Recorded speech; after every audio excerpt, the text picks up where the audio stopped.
Welcome aboard the Shipshape podcast, your ultimate destination for marine wisdom and expertise. Our skilled crew, comprised of top-voting journalists and experts, is committed to delivering informative and captivating content week after week. We're eager to connect with and learn from our fellow mariners, and we encourage you to share our podcast with your friends. Remember, word of mouth is our lifeblood, and if you enjoy an episode, please leave us a review on your favorite podcast platform. By doing so, you're helping us forge a robust community of mariners who can learn, collaborate, and exchange their experiences out on the water.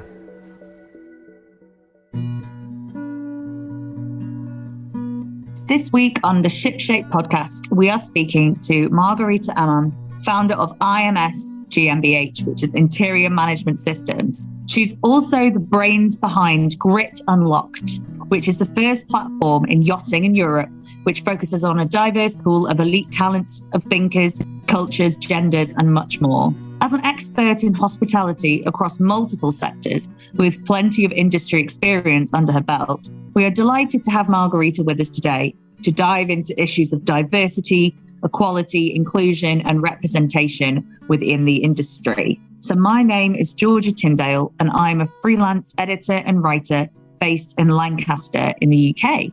And I am joined by Meryl.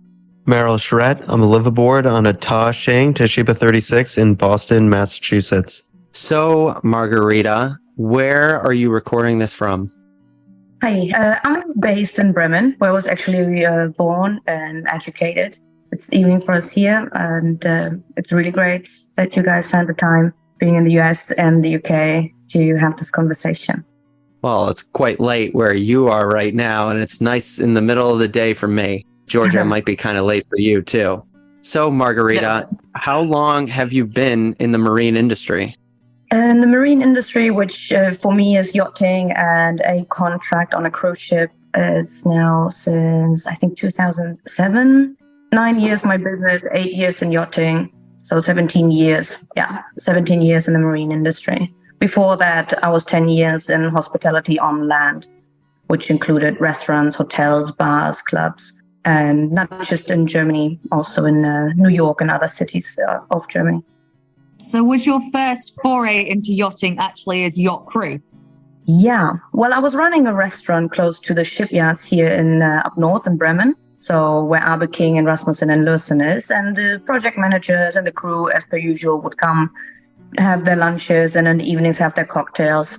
And just like on the clock, they would always have one drink too many and then behave in very unflattering ways. I was thinking in that moment, and they would just keep talking about the industry, how great it is, that I should work with them, and all of that conversation, which obviously I didn't take serious. I was running a restaurant, and they were, legs akimbo. So, but after a little bit of research, 6-7 months into the industry, I decided that it's worthwhile giving it a go.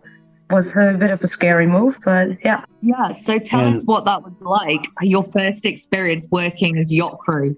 The first experience, that was on a 55 meter and all English-speaking, native English-speaking crew, predominantly British, predominantly Australian. Well, you may need to place a trigger warning for the people who are sensitive when it comes to this, but they behaved pretty stereotypically, which I was a bit shocked by, because for some reason I expected them on board what yachts I've pictured as a 5 to 7 star entity, because it's completely private, it's completely about leisure, privacy, luxury, and well-being and entertainment. Then to see the little to no experience in the fine dining segment and very mediocre etiquette understanding, I was a bit shocked. I thought I'd come there to learn, and then very quickly it was the other way around. So I started as a regular stewardess, but it didn't take long to rise up to the chief stewardess. The only issue that I've on a daily basis had to battle was that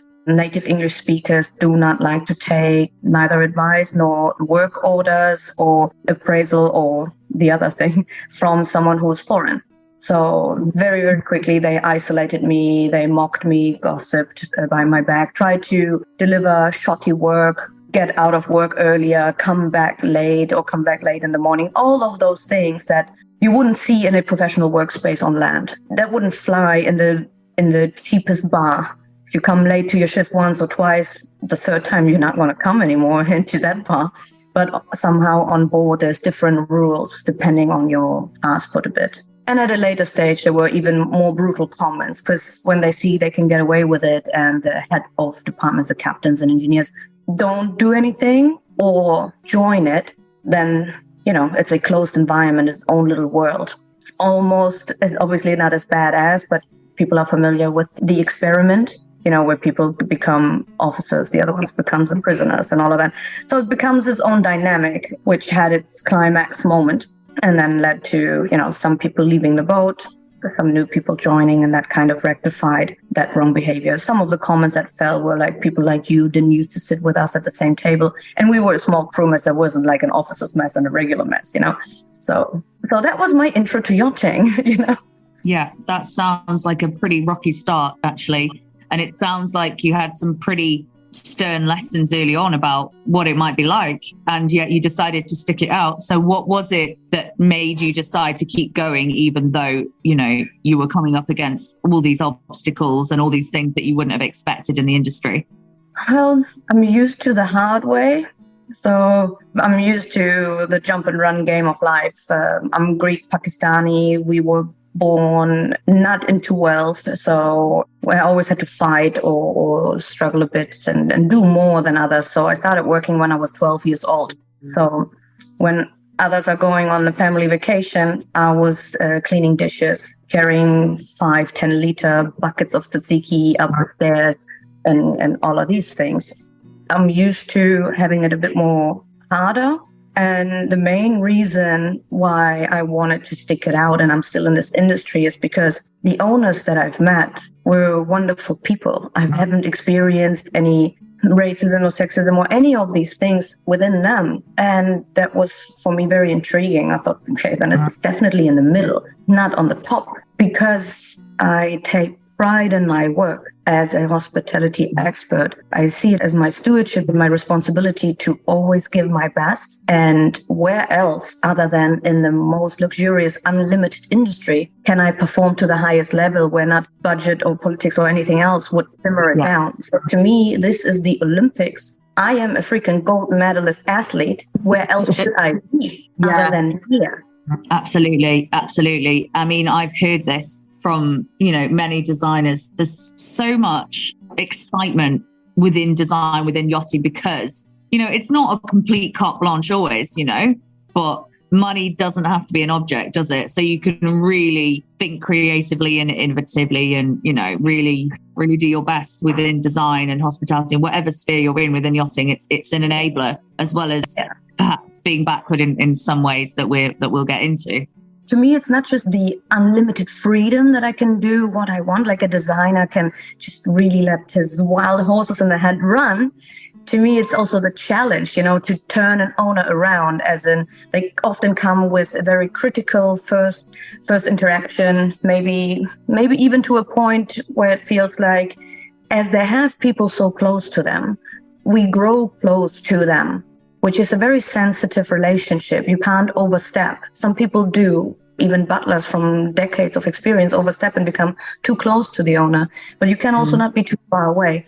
But I love that interaction and challenge to convince them just through your actions, not through words, that you are fully dedicated to what you do and to perfect even the thing that you considered perfect before. People say you can't reach perfection, but I disagree. I believe you can reach perfection. And 2019, I've achieved perfection with a manual that I created. 2023, I've looked at it again and I said, now I can do it even better. And when you find a new way and you raise the challenge, that's what I like. I would think I'm a frugal person, or at least that's what people have said. And I like to be, mindful of resources. And you can do so many things just through being attentive. And that's what I mean, what owners are looking for. And since, it is such a sensitive relationship and you carry a lot of responsibility and trust, it needs to be handled this way. And that's what I see also as a discipline, not just how you serve the table, how you carve the turkey or the fish and all of these things. Yes, these are great disciplines, but these are the technicalities of the job.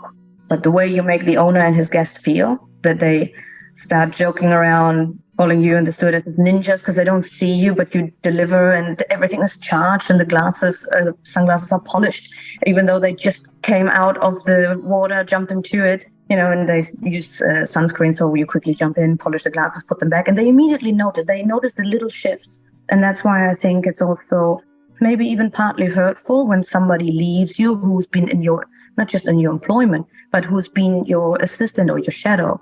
And that's why I think in the beginning of any new employment, it's a bit of a learning phase where you get to know and get close to an owner until you can see what they want and anticipate it before they even voice it. It's just an eyebrow lift or a shift of the head. That's what I love and I enjoy, and that they can see that you give 100%. I want to go back to this unprofessionalism that you experienced when you initially came on that first boat. How pervasive is this unprofessionalism within the yachting industry, and has it changed over time? How have you kind of seen that side of the industry in hospitality? Yeah, that's a difficult question, because in the beginning, and every time I told my commercial hospitality colleagues and friends of what's going on board, they said that they could never live a day and work a day on land. I like to believe that it got better because of the size of the yachts, that they are larger, but it would be foolish to believe that this is not still pervasive. It's the same thing as people say, sexism is not as bad or not around anymore, or racism is not around anymore. Yes, it has. It's just adapted. Now even on large yachts, you think they're more professional, they have the best structures in place and all of this. You would think that. But when you look into the paperwork, these are the same documentation that they used 15 to 20 years ago. 17 years, I can tell you. I've looked at paperwork about surface care and structures and SOPs. 17 years later, every time we consult on a new build or refit, it's exactly the same paperwork. Nothing has changed, not even a word. The only thing that might change is, depending on which management company is involved, they change the color of the frame they put around the paperwork that they hand over. But it's still 17-year-old paper. So how can the next generation that comes into yachting learn if they're still using tools that are 17 years ago? And the people who are in a decision-making spot, they usually don't know much about hospitality other than sitting on the other side as a guest. But if you don't know the field that you're supposed to be leading, where are you leading them to? So what do you wish you knew before you had entered the industry? Well, when I entered the industry, I wasn't as vocal or mouthy as some people might say. I'll go with vocal on these subjects. There's nothing really that can prepare you for it. The courses that I did, because they didn't accept my hospitality management degree and education, I didn't find them useful at all. I wish the people that I consider now friends and allies, I wish I would have known them earlier instead of so late, but better than never, I guess. Did you have any big influences or mentors in your early career? In my early career, and still today, I would consider Lars van Dinter. He was captain for a long time, also for the original Coral Island. And he's built different yachts as an owner's representative, from Radiant to Jupiter. Him I respect, and I know I can trust him. There's several others who... My very first client, Captain Claudio and his wife, they were incredible, supportive, and very innovative and forward-thinking people. They immediately saw the app and said, yes, we want it. And just after 5 minutes of conversation and whatever other information he, I guess, collected from people like Alberto from Nautica Assistant or Lars van Dinter, he just decided, there's an app, we need it for our hotel management. And that was it. With others, you have hours and days long conversation, and afterwards they try to maybe fish some of the designs you've made. But he was just quick and decisive and demanding, but also trusting, which I'm going to be forever thankful to Claudio and to Betty, his wife. I'm currently just building these kind of friendships and allyships. It's just within a yachting shoreside space, there's, because of now on shoreside support as well, there's a few more people, from designers like Dasha or Marie from Bergman. But when it comes to those mentorships programs, they feel so well intended, and the people who are running them, may it be the crew coach like Corinne Raisin or She of the Sea, the ladies from there, or Emma from Seize the Mind.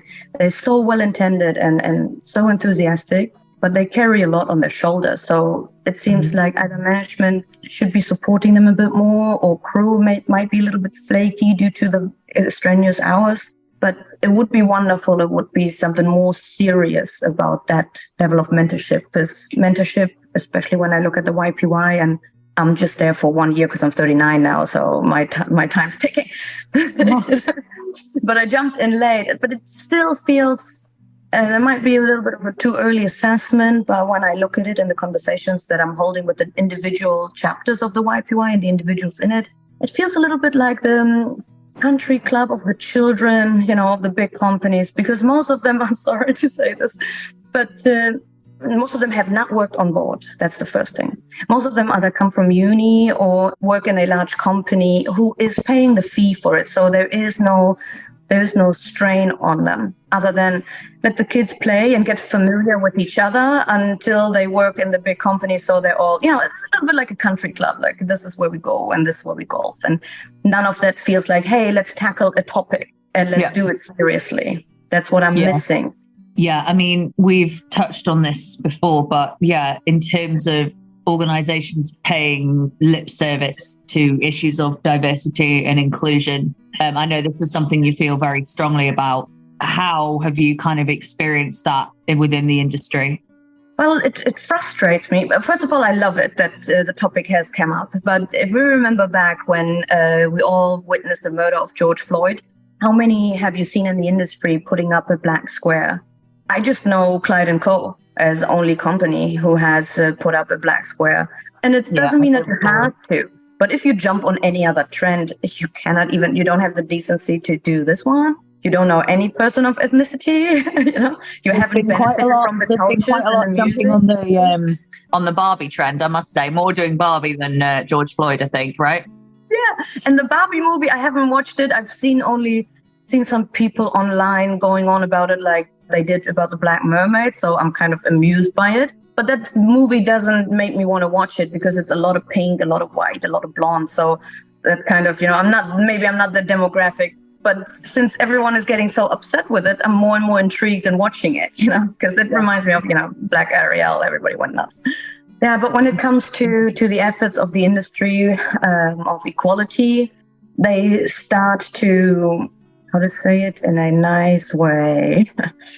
Well, you say lip service, or they show they're just virtue signaling. But oftentimes they not even do that, because how can they signal how great they are if there's no black person and no person of ethnicity in the industry? If you look at any company, for example, Burgess, look at Meet the Team. It looks like a family portrait taken individually. I'm just related. I don't think that they are, but what I mean by that is they running their very limited circle. They don't leave a door open to meet other people. I constantly meet new people. And guess what? They're Polish, they're German, they're Syrian, they're Lebanese, they're from everywhere. Kenyan, and that's how I met Kenyans here, who connected me with Kenyans in Nairobi, and I became friends with them. And together with them, I opened Grid, because I alone, just because I'm half Pakistani or a woman, cannot just do Grid and say, look at us. We are doing diversity. Then I'm basically doing the same thing, what I'm criticizing, all the white women talking about diversity, and it's just white feminism, basically. That's what it is. And I can't do the same. That's why I wanted more cultures in it. I think a key term here is, of course, intersectionality, isn't it? That's what we need to be thinking about here. And of course, the fact that different aspects of a person impact how they are in the world, the fact that one is disabled, the fact that you're from an ethnic minority background, the fact that you grew up in poverty or whatever, all these different elements come together, don't they? And impact how you are in the world and how you can be perceived in the world and how other people approach you. And you can't just look at one particular thing, can you? And if we just have the white feminists, then white women having the conversation, then we're not able to, cover all those different things. It's funny how it repeats, I always want to hope for the best and think of someone that they don't do this on purpose. And that's why I seek these conversations. Hey, when you say this and this, it means, that's how it come across to someone who's of ethnicity, because close with Filipino crew, Indian crew, and all of that, because I know they know they can confide in me, so they trust and I trust them what they tell me, because it's truthful and something that I've experienced too. They don't really go to other people because what they receive is also my experience. They question if what you say is the truth. I even had it with a Caucasian male who works in a brokerage company. He said, but is it really that bad? Is it really that bad to get hit on as a woman and getting compliments? And that's how he saw it. I said, I understand that when you walk around in a dress in Monaco, that it's not as bad, as my experience. But if someone obviously not just intoxicated, but with his pupils like, plates, tries to undress you, and it's just 8:00 in the evening, you know where their hype came from. And if this happens to you and you share the story, and you got away, and then you still get questions if this is really what happened, you don't want to talk about this to anyone. If they come and insult you and hurt you in a very fragile state, saying that was it this bad? So obviously they don't go to these people to talk, so they keep it all inside. And I guess that's one of the reasons why the space of diversity is a bit colonized by the Caucasian industry, for the lack of a better term. Yeah. I mean, and the thing is, it comes up in so many different issues, areas within yachting. I recently wrote a piece on size discrimination in yachting.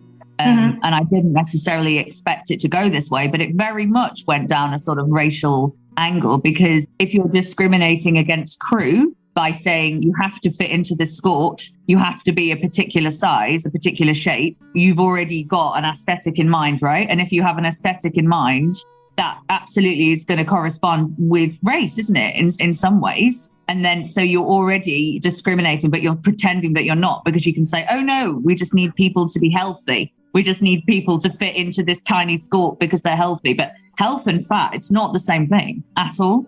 But it's just a very convenient cover up. And the stories I heard from women talking about their experiences, but they all wanted to, the ladies who weren't white had to be anonymous, because they basically were like, if I come forward and tell you more and it's identified, I'm going to be quickly spotted because there's only two people who it could be.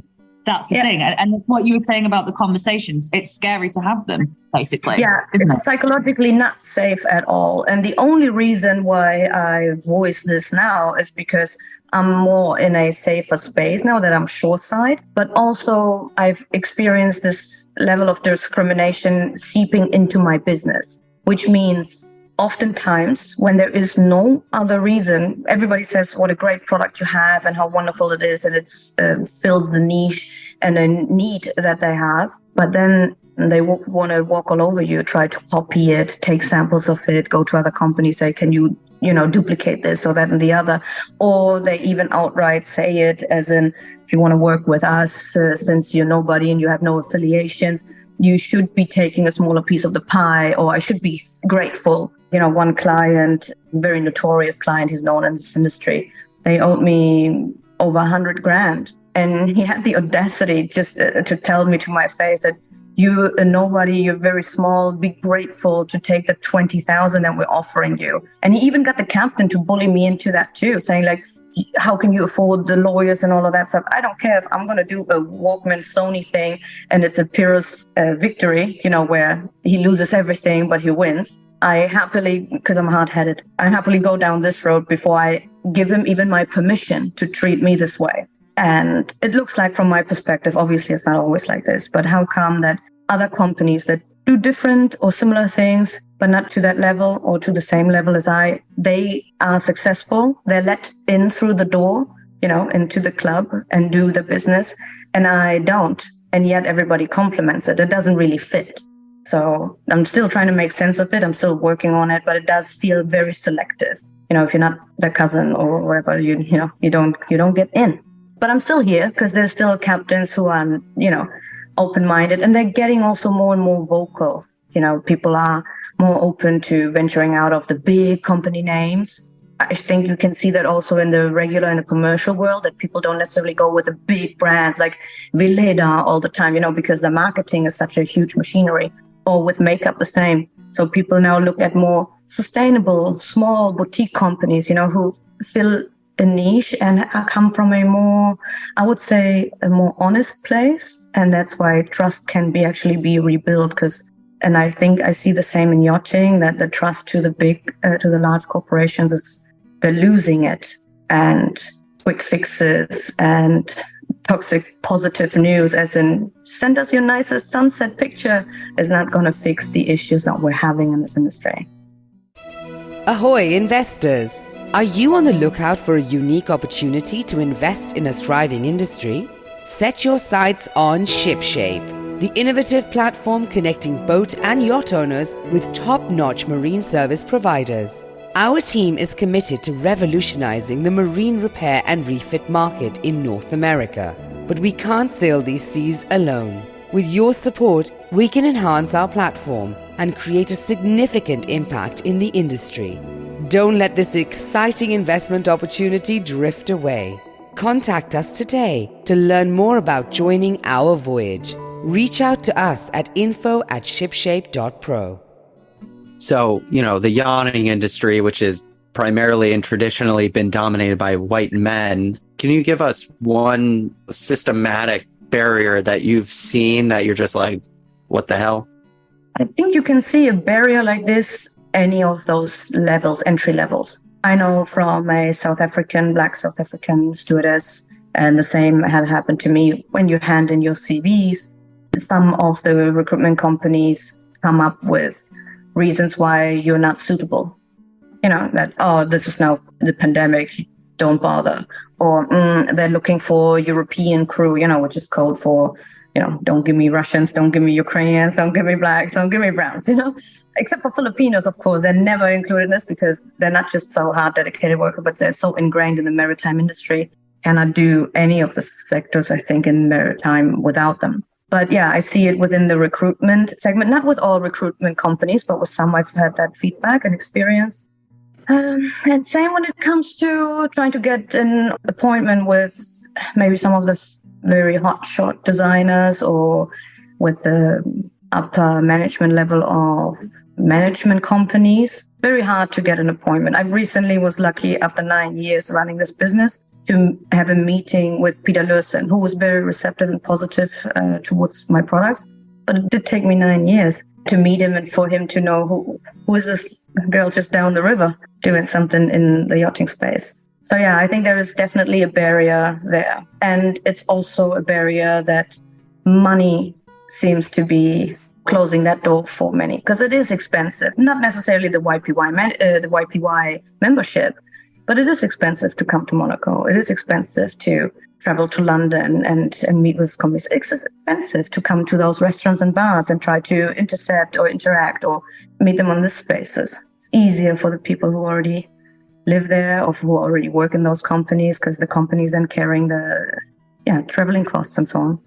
What I have seen, and you're going to have to correct me if I'm wrong on this, but there seems to be a tendency within marine organizations to pluck a woman out of the masses, give her a leadership role within the organization, and then pretty much say, we put you here, toe the line, do what we say, and just don't speak up. How have you seen that unfold?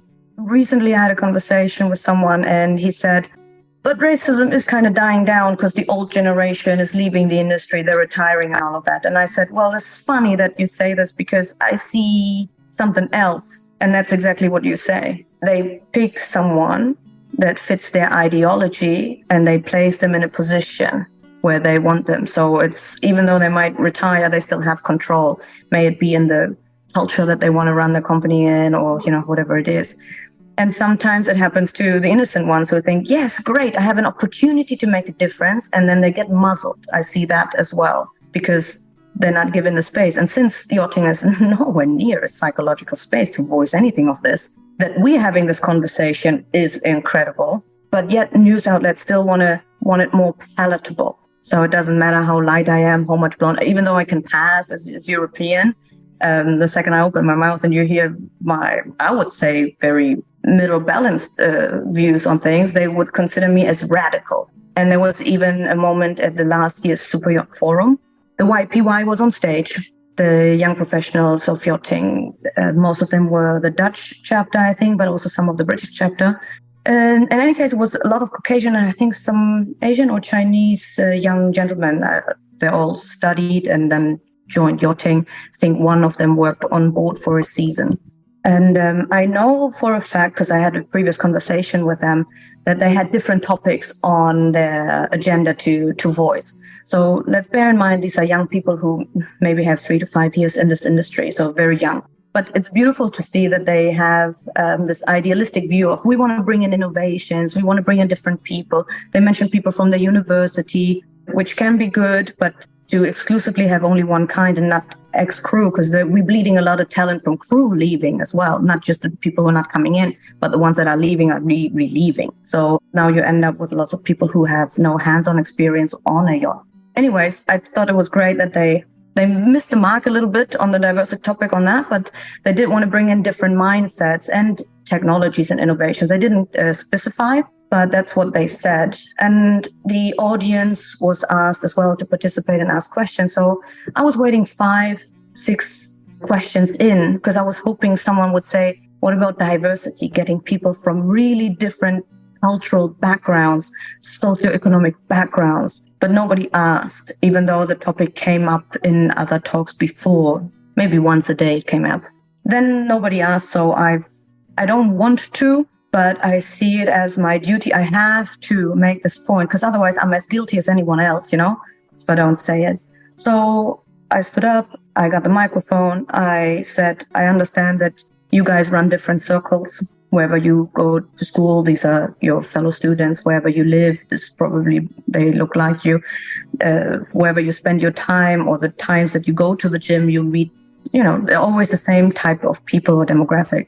I have the United Nations kind of as friends, as I said, Syrian, Lebanese people, Polish, German people, all mixed. And that's why it's so easy for me to find all these different people as well. And I said, have you considered maybe going outside of your regular routine and get different people as well, different ethnicities in? And before I could finish my question, Hank and Tom DeVries, just 2 rows behind me, just suddenly lost it and yelled at me, shut up, sit down, just shut up. And in a really aggressive way. And I was blindsided. And to be very honest with you, this is maybe the 3rd conversation I have about this where I don't well up and where I don't feel emotionally still hurt and pulled back into this moment, because it wasn't not just embarrassing. It wasn't not just insulting. It wasn't not just hurtful. It was an incredible reflection of what this industry is like, because nobody stood up. Nobody said a thing. It was like the tongues were swollen of pride or swollen because of or lame because of shock, They just froze. Nobody did anything. I turned around and I calmly said, no, you sit down and you listen to this too, because this is important for you too. And then Martin Redman came off the stage running, took the microphone away. I said one more thing to him, but since it's his house, I didn't say it into the microphone. I just said, so this is how it's going to be. This is who you want to be. And then he said, sit down. And I said, since this is your house, I will, but this is not right. So I sat down and they just all continued.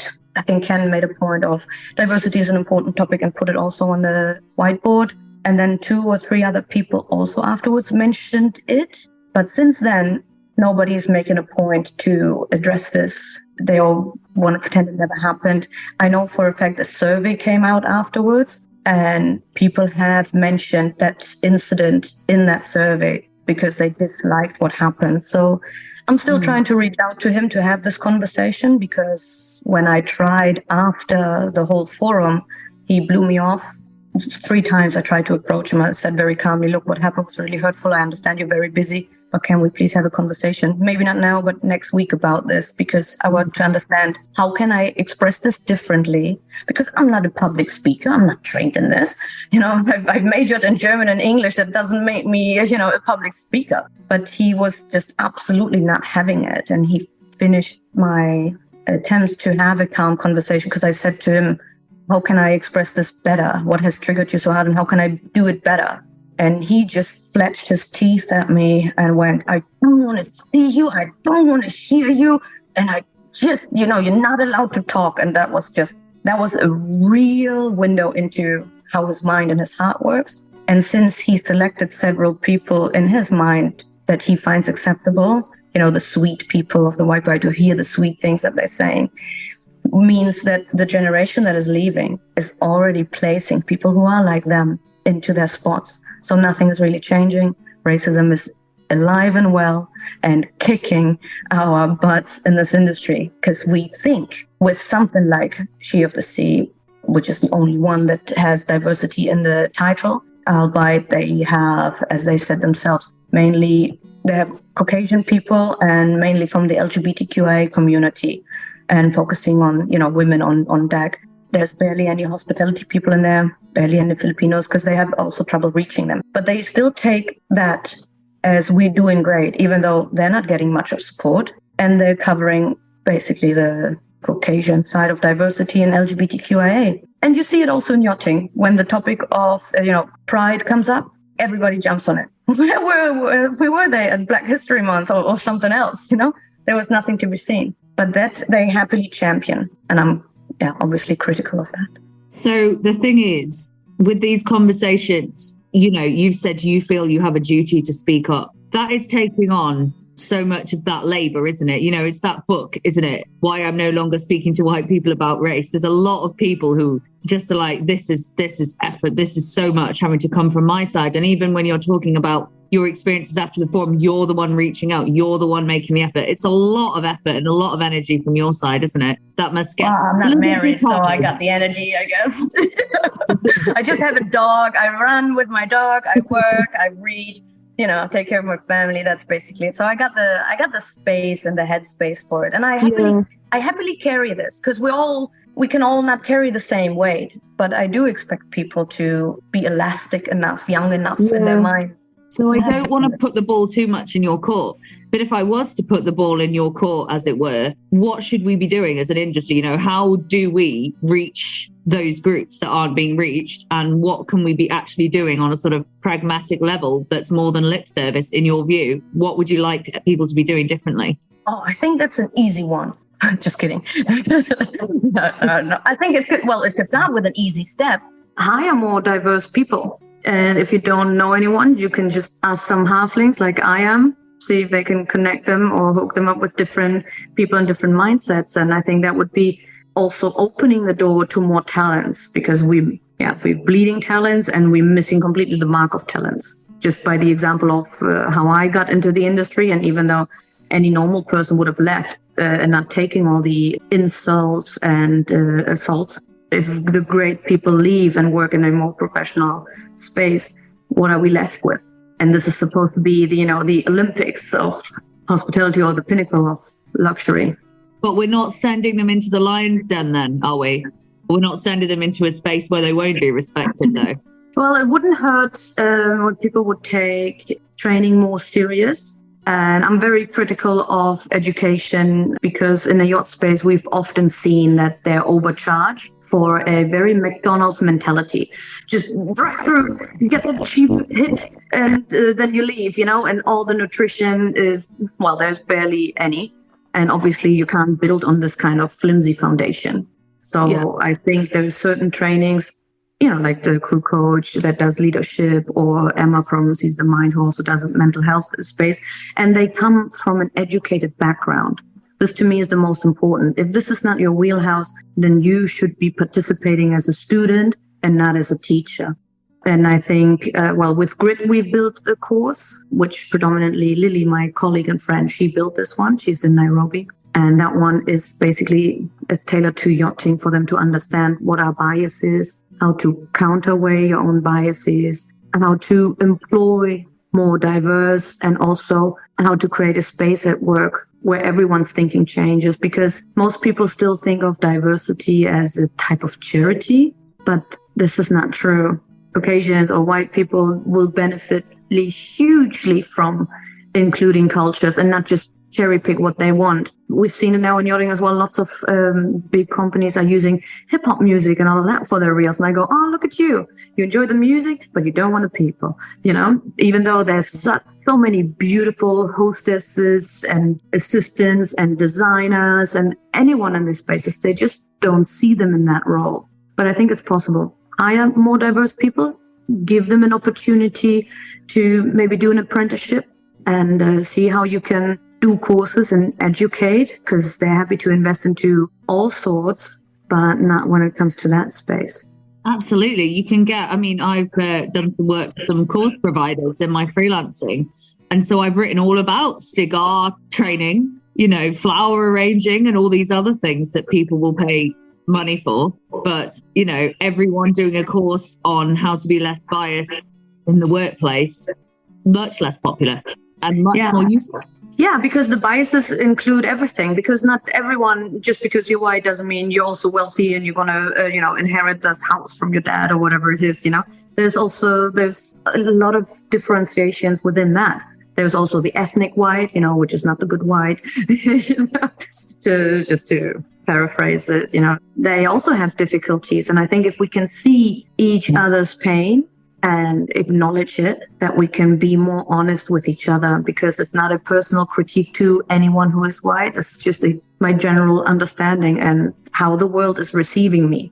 I still choose how I react to it. I'm still, responsible for my own emotions. And I think these are spaces or topics that lots of people have not learned who come from such a privileged background, because they've never had to grapple with it. They never had to wrestle with these struggles. Absolutely. And it means that perhaps this links into some of the conversations you and Meryl were having earlier about having one woman in a position and then that's enough, paying lip service and that's enough, getting on the shallow level, and we've done it now.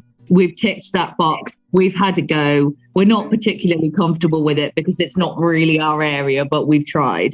And quite frankly, that's not good enough. Going to be an interesting one, especially now with all the hate that the industry is receiving. You've heard about Chaos that got a bit of a job on the transom, and everyone was flipping out. And I just thought, and then everybody was also then saying we should make a yachting day, or we should, do this and generate more positive news about the industry, which I'm obviously critical of, because why do you want to generate fakeish or positive or stylized news when there is evidence for the negative? Shouldn't we not just deal with this first and not pretend it doesn't happen? Look how Hollywood is imploding and all these areas. There's little and more uprising topics. People are rising, women are rising.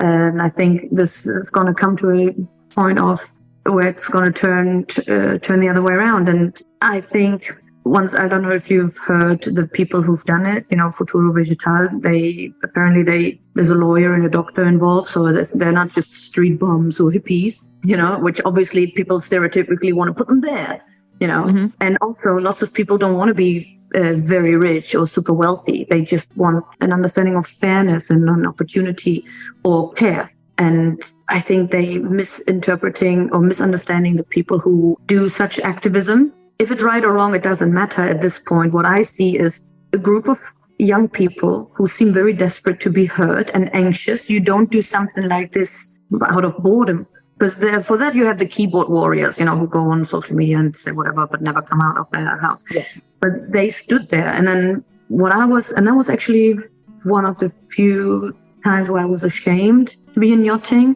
because the reaction that was publicly shown on those different posts that were made, people were saying they should go to prison for 10 years. They should scrub it with a toothbrush. They should be suffering in a gulag, which that word I didn't know before, but it came up during the Russia-Ukraine war.